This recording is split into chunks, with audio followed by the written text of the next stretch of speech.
인권, 평화, 미래를 위한 역사행동 민족문제연구소가 만드는 역사 전문 팟캐스트 내일을 여는 역사 시즌3. 안녕하세요. 진행을 맡은 MC로 노기환입니다. 반갑습니다. 자, 오늘도 역시 조작가 조한성 연구원님 나오셨습니다. 네, 조작가 조한성입니다. 네. 자, 가요계에 G드래곤이 있다면 연구소엔 C드래곤이 있다. 권시용 연구원 나왔습니다. 또 하시네. 네, 안녕하세요. 권시용입니다. 반갑습니다. 이거 계속 소개할 때마다 할 건데요. 마음에 안 듭니까? 아, 이제 체념했어요. 저는 부러워서 그러는 거예요. C드래곤이라는 별명 얼마나 멋져요. 그러게요. 저도 부럽던데. 그러니까요. C드래곤. 예. 계속. 저도 뭐 나쁘진 않은데 네. 주변에서 좀 꿋꿋하게 나가면 됩니다. 네. 네. 자, 두 분 다 뭐 별일 네. 없으시고요. 네, 별일 없었습니다. 네. 네, 저도 별일 없었어요. 예, 알겠습니다. 네, 뭐 저기 일본인들 오셔서 아. 답사 잘 했고요. 아, 네.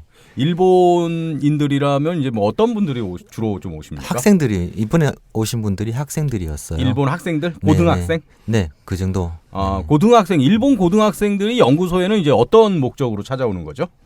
3.1운동, 한국에서 있었던 3.1운동에 대해서 뭐 미리 공부를 좀 많이 하고 오셨더라고요. 네, 그래서 그들의 식민 통치에 의해서 이제 고통받았던 한국을 네. 이제 생각하고 조금 뭐랄까 사죄의 마음도 좀 가지고 네, 그렇게 찾아오셨더라고요. 네. 그러니까 자국의 역사에 대해서 좀 제대로 인식하고 알자. 네, 훌륭한 고등학생들이네요. 네, 일본에서는 학교 교육에서 네. 식민 통치에 대해서 제대로 가르치지 않는데요. 네, 그러니까요. 그래서 이 학교를 졸업하고 나서 네. 뒤늦게 그런 일이 있었구나 뒤늦게 알기도 하고 네. 그리고 이제 답사를 오거나 우리 식민지 역사박물관에 찾아와가지고 네. 그 현장을 보고 눈물을 흘리기도 하고 네. 자, 알겠습니다. 자, 오늘 이제 본격적인 방송 들어가기 전에 지난주와 마찬가지로 네. 친일파 이 기준과 범위 이거에 대한 여러 의문점들을 좀 해소하는 시간을 갖겠습니다. 많은 분들이 근데 그런 얘기를 해요. 예, 인터넷에서도 그렇고 친일파라는 용어가 조금 너무 잘못된 거 아니냐. 이게 말 그대로 일본과 친하다는 얘기인데 친일파라는 말보다 좀 더 성격이 명확하게 민족 반역자, 뭐 부일 협력자 이런 식의 용어를 써야 되는 거 아니냐. 친일파라는 말에는 어떤 가치 판단이 없는 게 아니냐. 이런 얘기를 많이 하거든요. 이거 어떻습니까? 그런 말씀을 하시는 분들은 이 친일파에 대한 그 적개심, 네. 분노, 그렇죠. 이런 감정을 좀 더 많이 가지신 분들이 그런 이제 말씀을 하시는 건데. 제가 그렇습니다. 네. 그 친일파라는 용어 속에는 그런 모든 것들을 포괄하고 있어요. 아까 그래요? 말씀하셨다시피 부일 협력자, 뭐 반민족 범죄자, 반민족 행위자. 이 친일파라는 용어는 굉장히 역사성을 가지고 있는 거예요. 오래된 용어죠. 일제의 침탈이 시작이 되는 순간부터 나라가 망하고 그들의 지배를 받는 내내 친일파라는 용어는 일본의 식민 통치에 협력해가지고 민족을 배신한 인물들로 이렇게 지탄받았던 그런 인물들을 이제 이야기하는 용어였고요. 해방 이후에도 친일파라는 용어에 대해서 사람들은 다 그렇게 생각을 하고 있었어요. 그런 세월이 아직까지 이어지고 있는 것이고요. 그래서 친일파라는 용어는 그런 역사성을 가지고 있고 또 오랜 세월 동안 그런 의미로 사용되었기 때문에 나름의 그런 시민권을 획득한 그런 용어라고 이제 볼 수가 있는 것이죠. 아, 그렇군요. 네. 네. 뭔가 좀 부연할 거 있습니까? 그러니까 원래 친일파, 친미파, 뭐 친한파 이런 네. 거 얘기할 때는 아주 기본적으로는 시작은 친일파라는 게 일본과 친하다는 뜻이지만 이게 역사적으로 오랫동안 그 친일파라고 하는 용어 안에 새로운 뜻이 부여가 된 거죠. 그래서 이제는 그 매국노, 그 다음에 부역자, 친일부역자 그런 것까지 다 포함하는 모든 친일 행위들을 다 포함하는 용어로서 친일파가 있다라고 하는 것을 알 수 있습니다. 그래서 우리가 친일파를 이 시즌3에서 다루고 있습니다. 왜냐? 대한민국 역사에서 친일파가 제대로 단죄된 적이 없기 때문에 그리고 잘 모르니까 네. 지금 단죄하고 싶어도 잘 모르기 때문에 그래서 우리가 이 팟캐스트를 열심히 해야 되는 겁니다. 자, 오늘의 친일파 어떤 잡니까? 오늘은 형제의 이야기를 이제 해보고자 합니다. 네. 심우섭 심우섭 그리고 심훈 심훈. 네, 이 두 형제의 이야기입니다. 심훈 선생은 독립운동을 열심히 하셨잖아요. 네, 그렇죠. 소설가이자 시인으로서 네. 유명한 분이고 독립운동을 해서 훈장도 받은 인물이죠. 네. 네. 상록수. 그렇죠. 상록수. 그날이 오면. 오, 네. 잘하시는데요. 공부를 열심히 하셨나 봐요. 밤의 꾸 이거 아니에요. 제목만 같은 겁니다. 제가 그냥 부른 겁니다 지금. 예. 깜짝 놀랐습니다. 시작하고 다른지 아셨죠? 예. 심훈 선생은 그렇고 심우섭은 두 사람이 이제 형제인가요? 형제요. 심훈 선생님이 네. 본명이 아니고요. 그러니까 원래 이름은 심대섭이에요. 심대섭. 네, 섭자 돌림이죠. 아 그렇군요. 그러면은 이제 심훈의 형이 심우섭. 네, 맞습니다. 그리고 그 형은 친일파였다 이런 얘기입니까? 진입합니다. 그렇죠. 아 이거는 몰랐네요. 네. 심우섭. 예. 그럼 오늘 심우섭을 좀 중점적으로 얘기를 할 텐데 왜 네. 심우섭을 이제 택한 거죠? 선택이라는 그런 주제를 한번 이야기해 보고자 했습니다. 아 형제의 다른 선택. 네. 그렇네요. 네, 친일인명사전을 이렇게 보면 네. 가족 친일파들이 꽤 많이 나와요. 친일파 패밀리. 그렇죠, 그렇죠. 네. 네, 윤치호 가문과 같은 그런 대표적인 사례도 있잖아요. 네.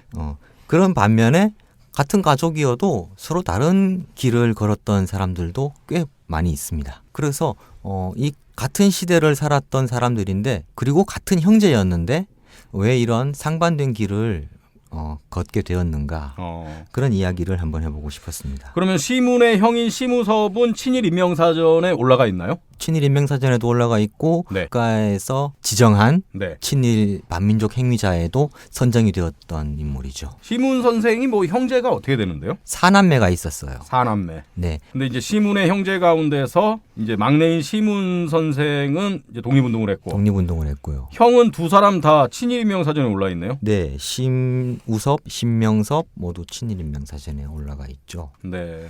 오늘의 어떤 키워드가 이제 선택이라 그랬잖아요. 네. 그러니까 이제 식민지 시대를 살았던 지식인의 선택. 네, 이걸 통해서 네네네. 우리가 이제 오늘을 사는 우리가 뭔가 좀 교훈을 얻는다든가. 네, 그 지식인의 의무, 지식인의 책무라고 할까요? 네. 자, 그럼 본격적으로 들어가겠습니다. 먼저 심훈 선생. 이제 심훈 선생 아까 잠깐 얘기했는데 심훈 선생도 이제 3.1운동에 적극적으로 참여를 했죠. 네, 그러니까 올해가 3.1운동 100주년이잖아요. 네. 이때 그 심훈, 본명은 심대섭이죠. 네. 이 심훈이 당시 경성고등보통학교 학생이었어요. 공부 되게 잘한 거예요. 아, 그래요? 네. 경성고등보통학교에 들어가려면 네. 수재들만 들어가. 그 당시에 네. 공부를 잘했네요. 네, 공부 잘했고요. 네. 또 만세 시위도 열심히 했어요. 3.1운동 시위에 참여해서 만세를 불렀고 헌병에 잡혀가지고 옥고를 치르고 그리고 네. 다니던 학교에서는 퇴학을 당했죠. 그러니까 이제 심훈이 3.1운동에 참여했다는 기록이 남아 있는 거죠. 신문 기록이 남아 있어요. 신문 기록이. 네. 우리 조 작가님이 만세열전 준비하면서 이런 그렇죠. 신문 조서를 엄청나게 많이 버셨어요. 그렇습니다. 네네. 우리 조 작가의 새로운 책 만세 열전 가까운 서점에서 많이 구입해 주시기 바랍니다. 네. 그러면은 이건 뭐 자료를 많이 받겠네요. 네, 좀 봤죠. 네. 그 시문 같은 경우에 그 19살이에요. 이때 당시가. 그래서 뭐 인생의 경험이 막 쌓여 있는 그런 시기의 신문 기록이 아니라서 그렇죠. 오락가락합니다.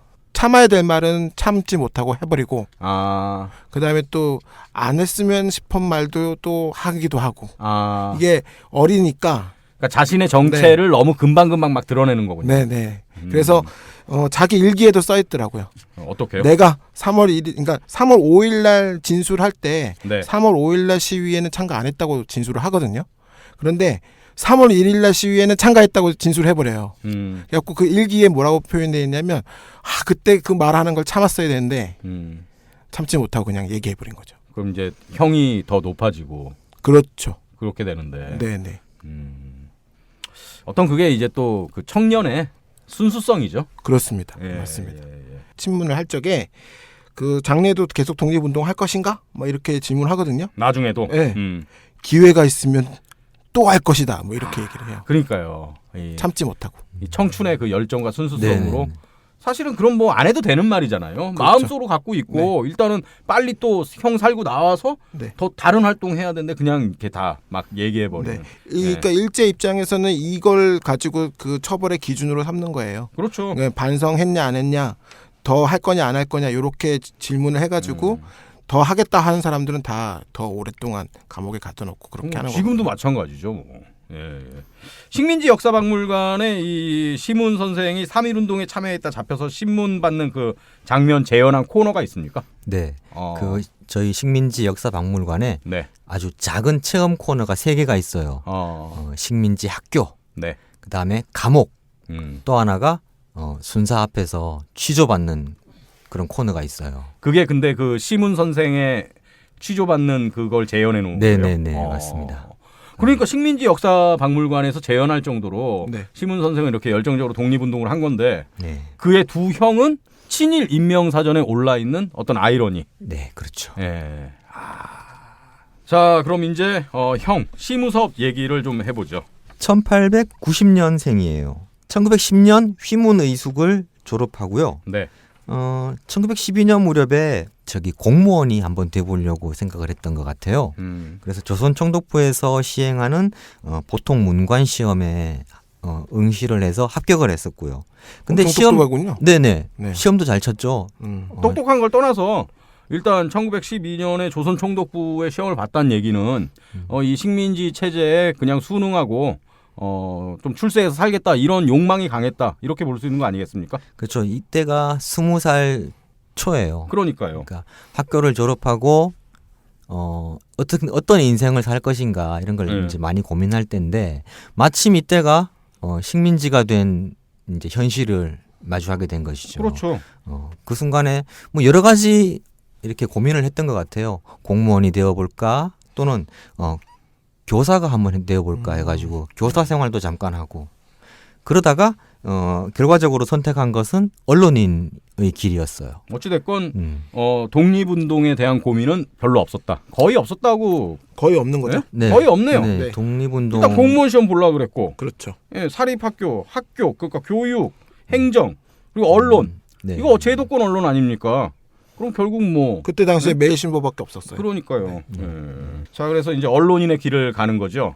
네. 처음에는 언론보다는 문인 쪽에서 두각을 나타내죠. 매일신보에 소설을 쓰고 그 소설이 상당히 또 인기가 있었던 것 같아요. 근데 시무섭보다는 이제 필명이 더 유명하다면서요. 심천풍으로 유명합니다. 심천풍. 네. 하늘 천자에 바람 풍자를 써가지고 천풍. 천풍. 네. 그 천풍이란 것을 필명으로 썼어요. 네. 1910년대에 썼을 법한 필명이네요. 네, 좀 웃기죠. 지금 상황에서 야 너 필명 천풍으로 한번 해볼래? 이러면 누가 쓰겠습니까 그거? 안 그렇죠. 그렇습니까? 맞아요. 네.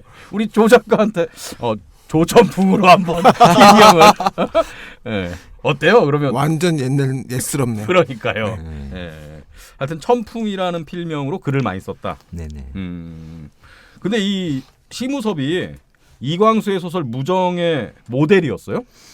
여기에 주인공이 이형식이라는 인물이 나옵니다. 네. 그 주인공의 친구로 나오는 인물이 신우선이라는 이제 인물이에요. 근데 이 신우선이란 인물의 모델이 네, 심우섭. 네, 이름도 비슷하죠. 이광수하고 뭐 친분이 있었나 보죠? 네, 이때 매일신보에 같이 있으면서 매일신보에 이광수도 매일신보에다가 이 무정이라는 소설을 연재를 했거든요. 네. 그리고 심우섭은 네. 심우섭은 매일신보에 기자로 근무하면서 또 소설도 쓰고 기사도 쓰고 하던 시절이에요. 같이 또래여서 같이 잘 어울리던 그런 또 젊은 청춘들이잖아요. 그런 시절이었죠. 그래서 이광수가 친구였죠. 네. 심우섭을 모델로 하나의 그 등장인물을 만든 거군요. 네. 근데 무정의 그 신우선의 캐릭터가 어떤데요? 무정에 나오는 신우선. 그 소설 속에서 이렇게 설명을 하고 있습니다. 네. 신우선은 베개 하나도 쉽지 아니한 호남자였다. 풍채는 좋겠다. 구변이 있겠다. 글과 시를 잘하겠다. 그리고 당시 서슬푸른 대신문 기자였다. 심우섭이네요. 네. 그리고 계집을 후리는 데는 갖은 능력과 자격이 구비하였다. 카사노바. 네. 그는 여러 기생을 상종하였다. 또 한편으로는 또 좋은 얘기도 있죠. 그에게는 시인의 아량이 있고 신사의 풍채가 있고 정성이 있고 의리가 있었다. 친구들은 그의 재주와 쾌활한 기상을 사랑하였다. 거의 이게 이제 심우섭의 캐릭터다 이렇게 봐도 되겠네요. 네네. 그러니까 심천풍. 네, 다른 사람들의 그런 증언이나 기록에서도 심우섭이라는 인물을 이 신우성과 똑같이 이야기하고 있습니다. 거의 한량이네요, 그냥 느낌이. 한량 아닙니까, 한량. 그렇죠? 직업이 있는 한량이죠. 그러니까 직업이 있는. 네. 예. 능력도 있고. 예. 그러니까 시대에 대한 고민은 1도 없는. 예. 재주는 뛰어나는데 또 놀기도 좋아하고 예, 예. 네. 예. 호탕한 성격을 가지고 있는 그런. 하지만 본인이 속해 있는 공동체나 시대에 대한 고민은 전혀 없는 그런 지식인. 네, 그랬던 것 같아요. 예. 여기 사진이 한 장 있는데 우리 시드래곤이 준비한 자료에 사진이 한 장 있는데 네, 청취자들은 이 사진을 보지는 못하지만 네. 그 당시에 서로 이제 어울려서 놀기 좋아하던 그 시절에 예. 그 시절에 찍은 사진이에요. 이광수는 약간 좀 새님처럼 생겼고요. 네네. 예. 그리고 이제 그 옆에 심우섭이 있는데 일단은 얼굴 전체에 좀 장난기가 많아 보이는 얼굴이고 네, 맞죠. 네, 상당히 조금 뭐라 그럴까요? 똘똘해 보이는 인상이에요. 네, 똘똘해 보이고 눈썹도 좀 부리부리한 부리부리하고 게, 네. 그리고 이제 호감형으로 진짜 네, 맞네. 예, 호남형. 예? 여자한테 인기 많았을까요? 이 정도면은 상당히 좀 괜찮은데요? 네, 인기가 많았다고 해요. 요즘에도 잘 통할 것 같아요. 얼굴이 조그맣고. 그러네요. 네. 굉장히 상당히 부러워합니다. 우리 조 작가 상당히 부러워하는. 아닙니다. 자, 이 사진은 저희가 우리 팟캐스트 팟빵 게시판에 올려놓겠습니다. 뭐 궁금하신 분들은 한번 좀 찾아보시고요. 아까 그 무정에 나오는 캐릭터랑 비슷하다 그랬는데 무정의 캐릭터가 뭐 술 잘 마시고 호탕하게 잘 놀고 연애 잘한다 이랬잖아요. 네네. 실제로도 그럼 이제 심우섭의 어떤 여성 편력 같은 게 막 있습니까? 네, 아주 그 유명한 일화가 있어요. 초월이라고 하는 네. 평양 기생인데, 초월. 네, 평양 기생인데 서울에 와가지고 아주 유명했던 그런 사람이라고 합니다. 이 사람하고의 연애가 장안을 떠들썩하게 했다고 해요. 그리고 좀 안 좋게 이 초월이하고 헤어지게 되었어요. 그때 그 헤어짐의 슬픈 마음을 네. 담아서 심우섭이 시를 남겼죠. 초월이를 잃고라는 이제 시 한 편을 남기게 되는 거네요. 네네네. 네, 제가 한번 읽어보겠습니다. 초월이를 잃고 초월이 가도 달만 남아있네. 천풍이 왔지만 초월은 없네. 원컨대 하늘로 하여금 금은밤이 영원해서 초월과 달 모두 흔적조차 보이지 않기를. 절절한 시네요. 네. 둘이 되게 사랑하는 사이였고 정이 깊었다고 하는데 네.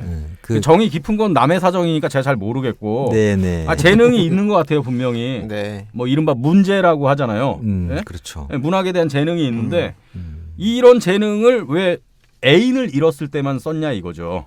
나라를 잃었을 때는 아무것도 발표 안 했죠. 그렇죠. 초월이를 잃고만 썼지. 네. 조국을 잃고 이런 시 썼습니까?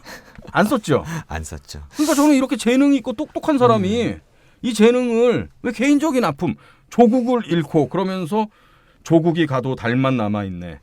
나는 그대로 살아있지만 조국은 없네. 이런 식으로 썼으면 얼마나 좋습니까? 동생처럼. 그렇죠. 예? 그날이 오면 같은 거 이렇게 쓰고 둘 다 동생도 재능이 있고 네. 그래서 이렇게 작가로서 명망이 있었던 거 아닙니까? 근데 기껏 이런 재능을 물론 뭐 이제 사랑도 소중하죠. 개개인의 사랑도 소중한 겁니다. 근데 그런 시는 쓰질 않았다는데 이제 아쉽다는 거죠. 네, 제 아쉽죠. 얘기는. 네. 그 사실 그 동생인 시문의 문학적 재능도 네. 형을 따라하다가 이렇게 네. 꽃피우게 되었던 것이죠. 그렇습니다. 아니 물론 실현을 해서 식민지 시대라고 해서 실현을 해서 개인의 아픔을 시로 쓴 게 잘못됐다 이런 얘기를 하는 게 아닙니다. 네, 이런 얘기를 하는 게 아니라 네? 그 아쉬운 게 있다 이거죠. 네, 그랬으면 더 네. 좋았을 텐데. 하여간 뭐 아직까지는 어떤 뭐 친일 행적 이런 거는 없네요. 그래도 네, 아직까지는 그냥 뭐 없죠. 놀기 좋아하는 네, 네. 철딱선이 없는 약간 네, 바람기 있고. 바람기 많고 자신의 재능을 조금 너무 막 소비하는 네. 그런 어떤 바람둥이 네. 요런 거네요 그냥. 매일신보에 다니면서 네. 소설도 썼지만 또 이제 신문 기자니까 네. 기사도 써야겠죠. 그렇죠. 주로 답사기를 많이 썼어요. 그리고 이제 세태풍자 같은 그런 기사도 좀 쓰고요. 근데 그 답사기 뭐 한국의 명산대천 다니면서 여러 답사기를 많이 남겼어요. 그런데 답사기 중에 좀 유명한 게 하나 있어요. 호랑이 사냥에 따라다니면서 그 상황을 연재 기사로 네, 연재 기사로 썼군요. 네, 썼죠. 이게 그 일본인 그 사업가가 있어요. 야마모토 다다사부로라고 네. 하는 인물인데 이 사람이 1917년 11월부터 12월 요 무렵에 한국에서 호랑이 사냥을 다녔죠. 전국적으로. 지가 뭔데 남의 나라 갖고 막 그러게요. 네. 예? 그 또 슬슬 또 열받기 시작합니다. 예. 한국인 포수 그다음에 한국인 몰입꾼들을 대대적으로 고용해가지고 이 거창한 호랑이 사냥을 벌였죠. 그 호랑이 사냥에 신문사뿐만 아니고 네. 그러니까 일본의 그런 많은 신문사 기자들도 따라붙었어요. 이때 이 사람이 지금 돈으로 13억 원 정도의 돈을 들여가지고 이 행사를 벌였대요. 이 야마모토 다다사부로라는 사업가가 네네, 이 사업가가. 지 취미 활동 아닙니까 결국엔? 네, 그렇죠. 예? 지 취미가 사냥인데 이제 식민지도 새로 건설됐겠다. 거기 호랑이가 많으니까 호랑이 사냥 한번 해보자.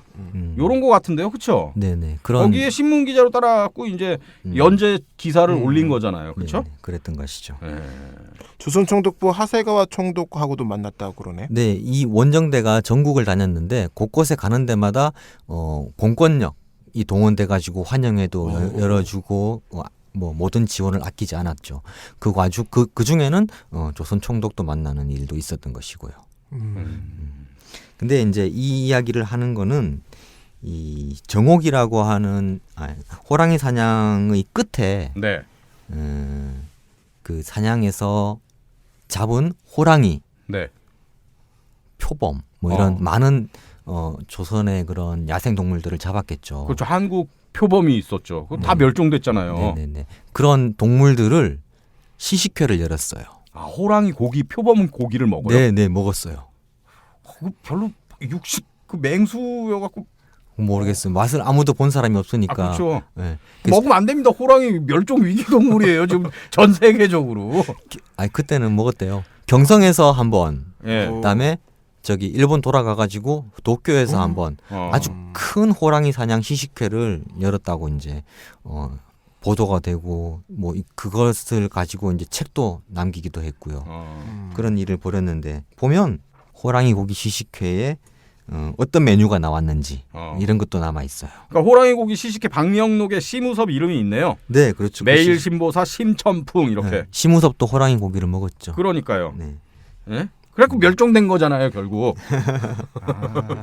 근데 그렇게 잡아간 호랑이를 잡아먹고 나머지를 박제해가지고 그 야마모토가 자기가 나온 모교인 도지샤 고등학교에다가 기증을 했어요.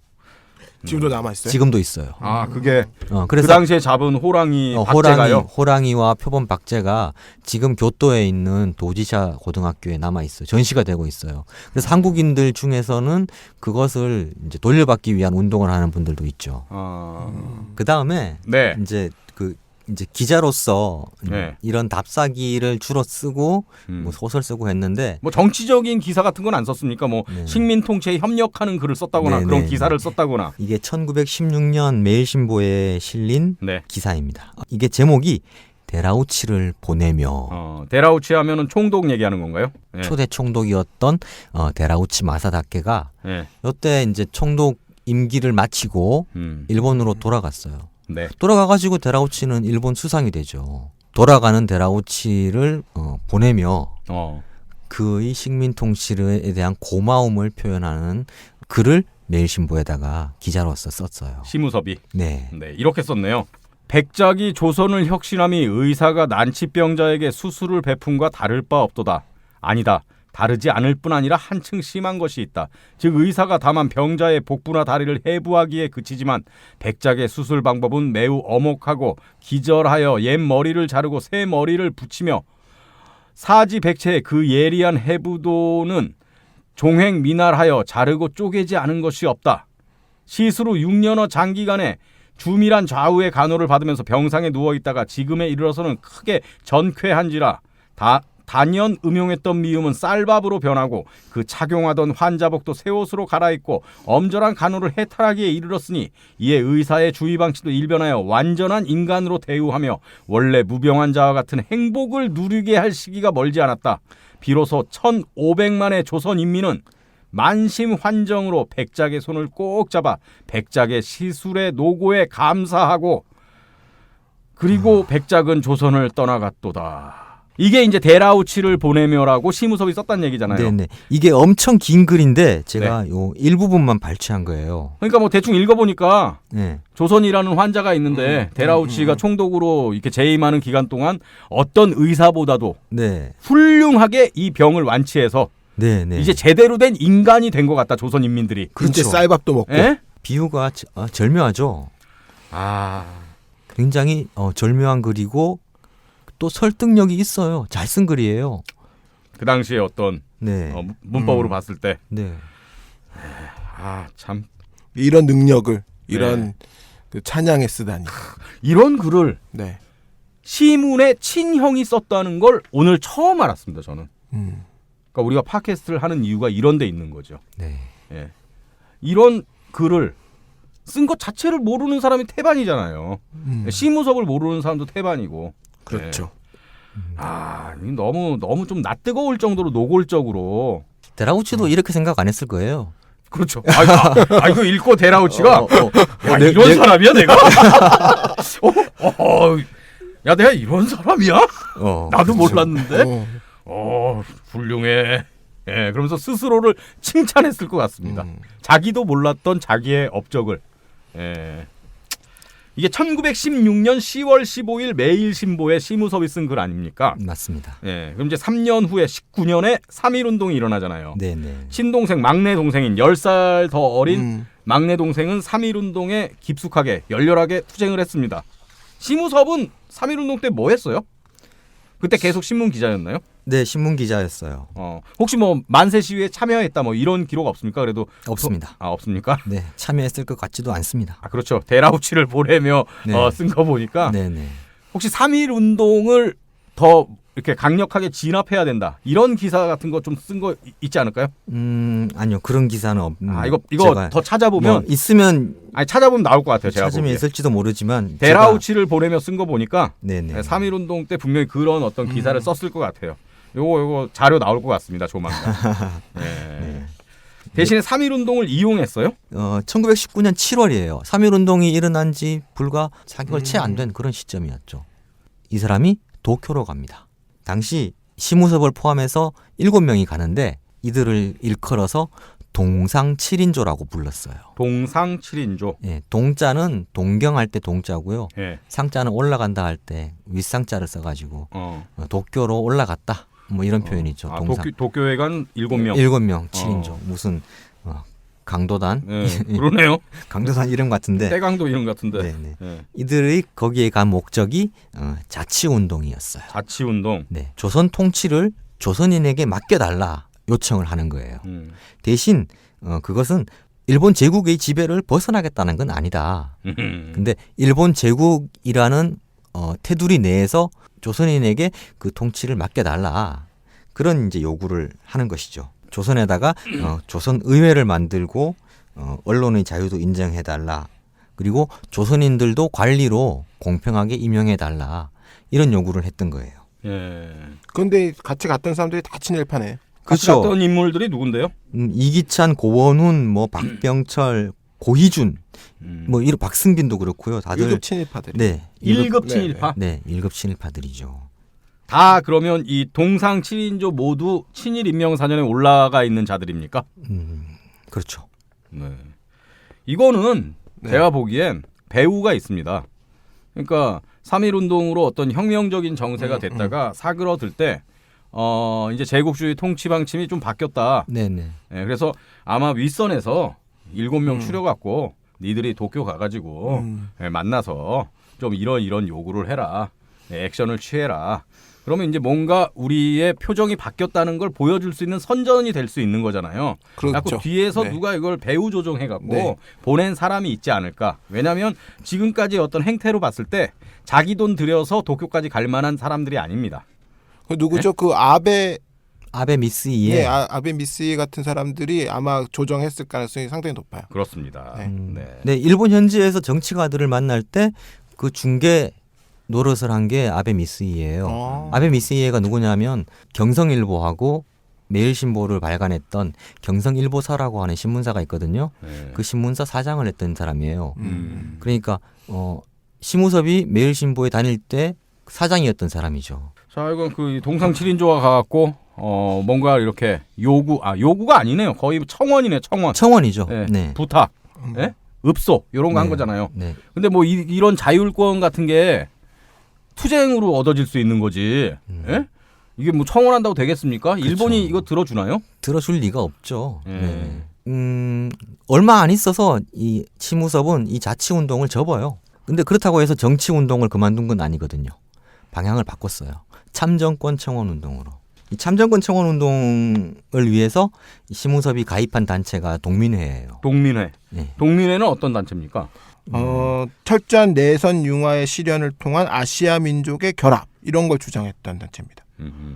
네, 신일본주의라는 것을 주장을 해가지고요. 일본 제국 의회에 조선인들이 참여할 수 있는 길을 열어달라는 게 이들의 청원의 주된 이제 목적이었어요. 그러니까 일본 국민들과 똑같이 할 테니까 네, 완벽한 내선 일체가 될 테니까 우리에게도 참정권을 달라. 네, 이런 거네요. 네, 제국의 의원이 될 길을 열어달라는 것이었죠. 굉장히 오랫동안 황당하죠? 네, 네. 이 청원 운동을 벌여 나갔는데 예. 이건 역시도 일본이 마치 곧 들어줄 것처럼 얘기는 하지만 실제로는 들어주지 않아요. 끝까지. 그러니까 그냥 쉽게 얘기해서 어용 단체네요. 그렇죠. 어용단체. 어용 단체고 그 어용 단체에서 제가 보니까 활동비도 받고 이러면서 했던 겁니다. 심우섭이. 예. 진정으로 뭐 이렇게 무슨 진짜 네? 그런 건 아니고 자치나 뭐 참정권이나 뭐 얻어도 되고 안 얻어도 되고 뭐 이런 건 거고 사실은 그죠? 네. 그리고 일단은 그 일본 제국의 테두리 안에서 우리에게 자치권을 달라라는 거 자체가 네, 네. 적극적인 친일이죠. 그렇죠. 네. 네. 예. 독립운동의 완전 반대편에 있는 완전 그러니까 반대편이죠. 완전 반대편에 있는 그런 세력입니다. 이거는 네. 무슨 조금의 어떤 계량주의도 아니고 이거는 정말 그냥 친일파죠, 친일파. 네. 그러니까 3.1 운동 때 그 조선인들이 독립을 막 주장을 할 적에 그거를 살짝 틀어가지고 자치권을 주겠다 또 참정권을 주겠다 이러면서 그런 독립의 욕구들을 이런 식으로 소비시켜버리고 그냥 그런 독립의 의지를 좀 꺾어버리려는 그런 의도로 이제 이런 그렇죠. 운동을 하는 거죠. 그냥 조선 민중들에게 조금 유화적인 그런 국면을 만들어주기 그렇죠. 위한 네, 그냥 이용당한 꼭두각시죠, 그냥. 네. 근데 심우섭이 이 정도로 좀 그 당시에 어떤 영향력이 있는 그런 인물이었나요? 당시 사이토 총독을 네. 만났던 조선인이 어떤 사람이 있었고 그 조선인이 사이토 총독을 몇 번이나 만났는지 이런 걸 연구하신 게 하나 있어요. 사이토 총독을 만난 조선인. 네. 어. 그 중에 보면 1924년부터 26년 말까지 한 2년 남짓 네. 사이토가 만난 조선인 중에서 심우섭이 네 번째 순위에 들어가요. 랭킹 4위. 랭킹 4위죠. 우와. 대단하네요. 그러니까 총독을 만난 조선인 가운데 횟수로 네. 넘버 4. 넘버 4. 이 사람이 네 번째로 31번을 만났어요. 31번. 네네. 31번. 24년부터 26년 말까지 한 2년 남짓한 기간 동안에. 네네. 그랬던 것이죠. 31번 만났으면 엄청난 거죠. 정들었겠네요. 정들었겠죠. 상당히 비중. 완전 친일파네, 완전 친일파. 네. 아니 무슨 얘기 하겠습니까? 총독하고 만나가지고. 예? 잘하겠습니다, 총독님. 예? 뭐 이런 얘기 했겠죠. 그렇죠. 뭔 좀 더 얘기를 잘하려면 했는지는 좀 더 잘하려면 이렇게 해야 정확하게 됩니다. 모르겠지만 여러 가지로 이제 아니 짐작해 지금 볼 수가 있어요. 심우섭이 한 거 봤을 때 심우섭이 뭐 사이토 총독 만나갖고 총독, 우린 독립할 것이요. 뭐 이런 얘기 했겠습니까?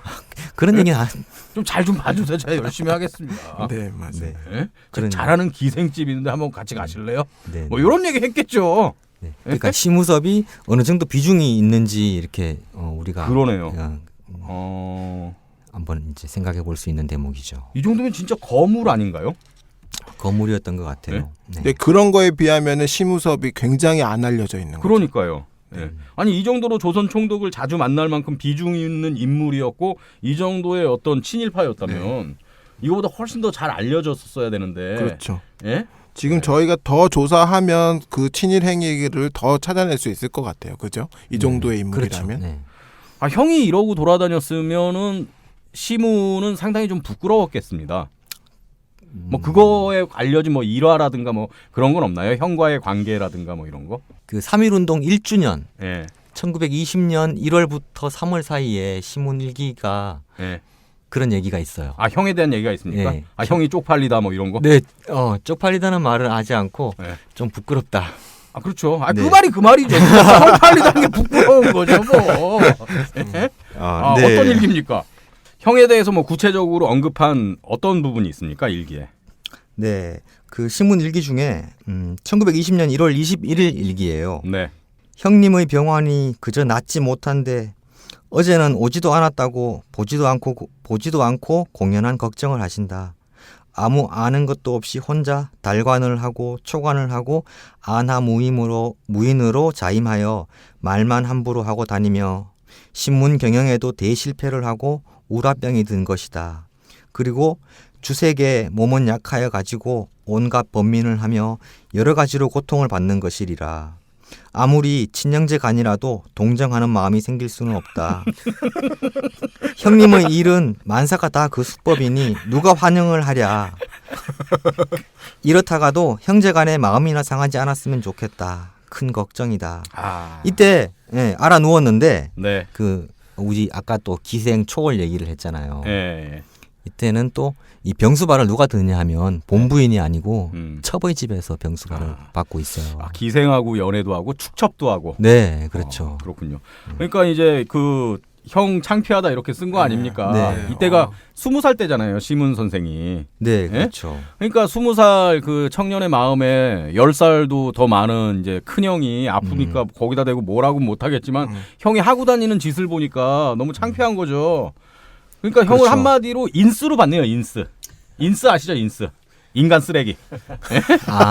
인스. 아니 그 보니까 형을 그냥 인스로 본 겁니다. 네. 인간 쓰레기로 보고 한심에 갖게 너무 창피한 거죠. 네. 그래서 그랬는지 네. 시몬은 얼마 안 있다가 네. 중국으로 떠나요. 중국에 가서 독립운동가들도 만나고 또 네. 학교도 다니고 음. 그랬던 거죠. 네. 근데 또 안타깝게 시문 선생은 네, 세상을 너무 일찍 떠났잖아요. 네, 그렇죠? 네, 맞아요. 네, 계속 독립운동을 하고 뭐 작품들도 남기고 그러다가 이제 1936년에 네, 1936년에 세상을 떠나게 된 겁니다. 자, 이제 슬슬 뭐 시무섭 얘기를 마무리를 해 보죠. 네, 그럼 그 정치 활동을 뭐 쭉 하는 건가요? 지금 확인되는 바로는 네. 이제 모든 대부분의 친일파들처럼 네. 1930년대 이제 후반 이제 전시 체제기에 들어가잖아요. 시무섭도 다른 여러 친일파들과 마찬가지로 그런 전쟁 협력 또 전쟁에 대한 조선인들의 동원 이런데 적극적으로 나서죠. 각종 친일 단체에 가입을 하고 강연 활동도 하고 네. 뭐 그랬던 거예요. 말로가 어땠는지는 뭐 좀 자료가 없습니까? 반민특위에는 걸려들지 않았고요. 네. 49년 무렵에 사망한 걸로 이제 얘기되고 있고요. 그렇군요. 네. 네. 오늘 방송하면서 듣게 되는 건 이제 형제의 서로 다른 선택 이것도 있고 네. 어찌됐건 동생도 비슷한 재능을 갖고 있는 그런 사람이었잖아요. 네. 네. 근데 과연 그 재능을 어떻게 쓰느냐에 따라서 네. 한 사람의 삶과 또 그리고 그 이후에 어떤 평가까지도 달라질 수 있다. 예. 그러니까 저 같은 경우도 재능이 많은데 이 재능을 네. 좀 더 왜 이렇게 약간 비웃는 표정이에요. 저 끄떡끄떡 하고 네. 있었는데. 좀 더 가치 있는 일에 써야겠다. 이런 또 생각을 하게 됩니다. 네. 자, 오늘 시문 선생과 그의 형인 친일파 시무섭에 대한 얘기를 함께 나눴습니다. 네. 오늘 함께해 주신 여러분 고맙습니다. 다음 시간에 또 만나겠습니다. 네, 고맙습니다. 네, 감사합니다.